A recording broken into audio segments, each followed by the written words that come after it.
આજે રોકડાને ઉધાર કાલે.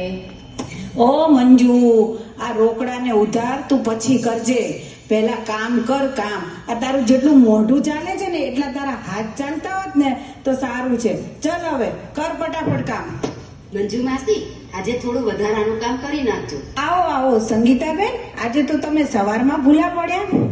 હા હા, હું આજે જરા આ બાજુ નીકળી તો થયું લાવને જરા મીનાબેને મળતી જાઉં. ગઈકાલે જ તમને યાદ કર્યા હતા. સંગીતાબેન, તમને કાલે ગીતો નહોતી આવતી ને? અરે ના ના, કેમ કઈ ખાસ કામ હતું? એ તો ગઈકાલે ઘર સભામાં વચનામૃત વાંચ્યું, મને બરાબર સમજાયું નહોતું, તો મારી ભૂમિકાએ મને ઘણું સમજાવ્યું, પણ મને ઘર બેસતી જ નથી. તેથી તમને યાદ કર્યા કે સંગીતાબેન હોત ને તો મને બરાબર સમજાવે. લાવ વચનામૃત. ભૂમિકા, વચનામૃત લાવ તો. હા બા, લાવી. હે સંગીતાબેન, હું પણ તમારી વાત સાંભળવા બેહું? હા હા, બેસ ને. મીનાબેન, કયું વચનામૃત હતું? સંગીતાબેન, વચનામૃત ગઢડા અંત્યનું બીજું હતું. સ્વામિનારાયણ હરે વચનામૃત અંત્યનું બીજું. સર્વે અર્થ સિદ્ધ થયાનું પ્રગટ ગુરુરૂપ હરિનું. સ્વામિનારાયણ હરે સંવત 1882 ના જયેઠ સુધી છઠને દિવસે સાંજને સમયે સ્વામી શ્રી સહજાનંદજી મહારાજ શ્રી ગઢડા મધ્યે દાદા ખાચરના દરબારમાં શ્રી વાસુદેવ નારાયણ મંદિરના ફળિયાને વિશે બાજોટ ઉપર વિરાજમાન હતા અને મસ્તક ઉપર શ્યામ છેડાની ધોળી પાગ બાંધી હતી અને શ્વેત ચાદર ઓઢી હતી અને શ્વેત ખેસ પહેર્યો હતો અને પાગને વિશે મોગરાના પુષ્પનો તોરો ખોસ્યો હતો અને પોતાના મુખારવિંદની આગળ મુનિ તથા દેશ દેશના હરિભક્તની સભા ભરાઈને બેઠી હતી. પછી શ્રીજી મહારાજે વાત કરતા કહ્યું છે, શ્રી કૃષ્ણ ભગવાને ઉદ્ધવ પ્રત્યે એકાદશ સ્કંદમાં કહ્યું છે જે અષ્ટાંગ યોગ તથા સાંખ્ય વિચાર તથા શસ્ત્ર પઠન તથા તપ ત્યાગ યોગ યજ્ઞ અને વ્રતાદિકે કરીને હું તેવો વશ થતો નથી, તેવો હું વશ સત્સંગે કરીને થાવ છું. જુઓ મીનાબેન, સાંભળો, સત્સંગનો મહિમા કેટલો બધો છે તેની વાત આ વચનામૃતમાં કરી છે. સત્સંગ એટલે સત્પુરુષનો યોગ.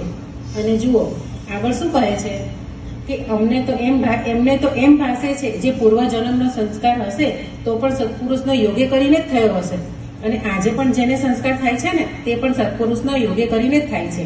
માટે એવા સત્પુરુષનો સંગ પ્રાપ્ત થયો છે તો પણ જેને જેમ છે ને તેમ સમજાતું નથી, તેને અતિશય મંદ બુદ્ધિવાળો જાણવો. અને આ સાંભળો, બધા જુઓ શું કરે છે, જે સમજવાનું છે તે જેમ છે તેમ ન સમજાય તો શ્રીજી મહારાજ આપણને મંદ બુદ્ધિવાળા કહે છે.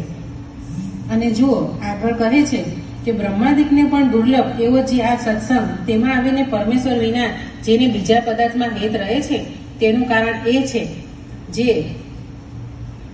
હવે મજકૂર આવે છે. હોમીનાબેન, જે તમારે સમજવું હતું ને વચનામૃતમાં એ.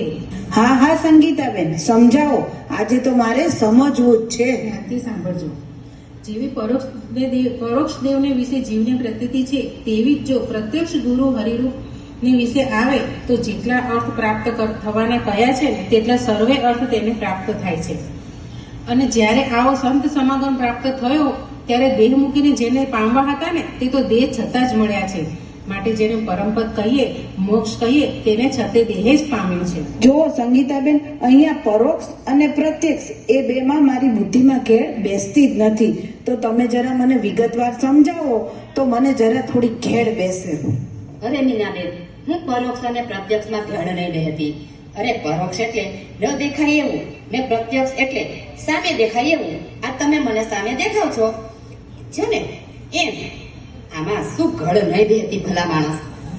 જુઓ સાંભળો મીનાબેન અને મંજુબેન, મધ્ય 21માં શ્રીજી મહારાજે કહ્યું છે, જેવું પરોક્ષ ભગવાનના રામકૃષ્ણાદિક અવતારનું મહાત્મા જાણે છે ને તથા નારદ, સંકાદિક, સુખજી, જડભરત, હનુમાન, ઉદ્ધવ ઇત્યાદિ જે પરોક્ષ સાધુ તેનું જેવું મહાત્મા જાણે છે ને તેવું જ પ્રત્યક્ષ એવા જે ભગવાન તથા ભગવાનના સાધુ તેનું મહાત્મા સમજે ને તેને કલ્યાણના માર્ગમાં કાંઈ સમજવાનું બાકી રહેતું નથી.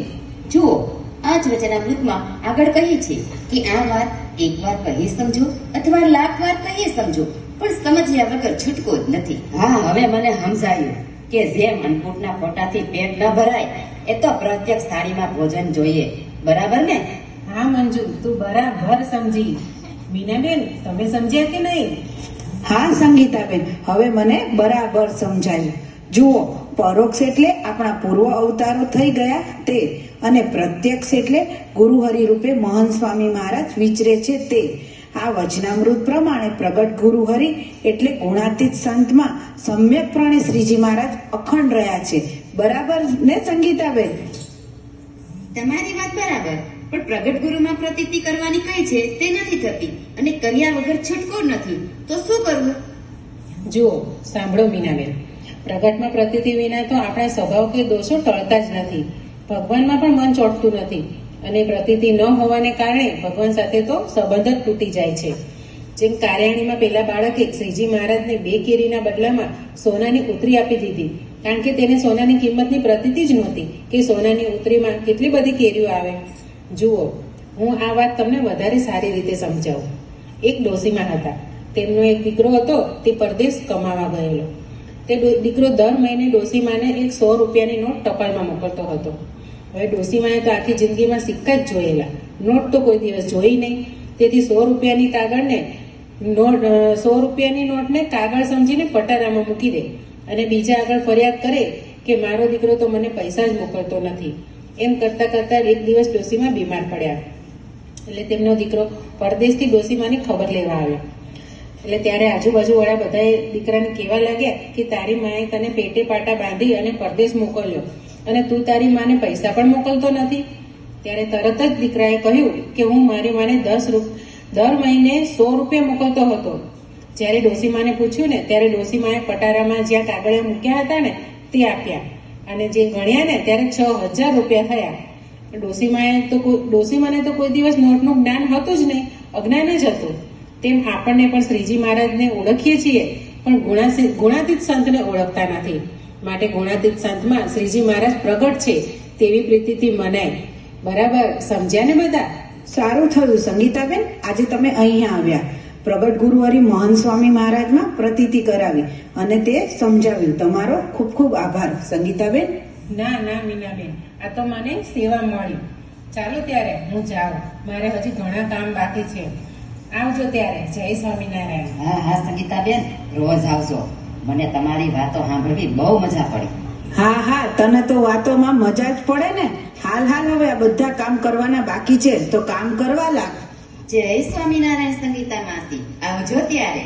ના ના ભૂમિકા, આજે પ્રગટ ગુરુહરિ મહંત સ્વામી મહારાજની પ્રતીતિ થઈ છે, તો સંગીતાબેનને એમ થોડા જવા દેવાય. એલા મીનાબેન, કામ તો આખી જિંદગી રહેવાના છે. હાલો હાલો, એનો આનંદ આપણે પણ માણીએ. એ હાલો હાલો બધા, તમે પણ બધા હાલો. મને પ્રગટ મળ્યા પુરુષોત્તમ, આજ આનંદ અંતર છાઈ રહ્યો. મને પ્રગટ મળ્યા પુરુષોત્તમ, આજ આનંદ અંતર છાઈ રહ્યો. મારા સર્વ જન્મના સરિયાકાર આનંદ અંતર છાઈ રહ્યો. મારા સર્વ જન્મના સરિયા કાજ આનંદ અંતર છાઈ રહ્યો. મને પ્રગટ મળ્યા પુરુષોત્તમ, આજ આનંદ અંતર છાઈ રહ્યો.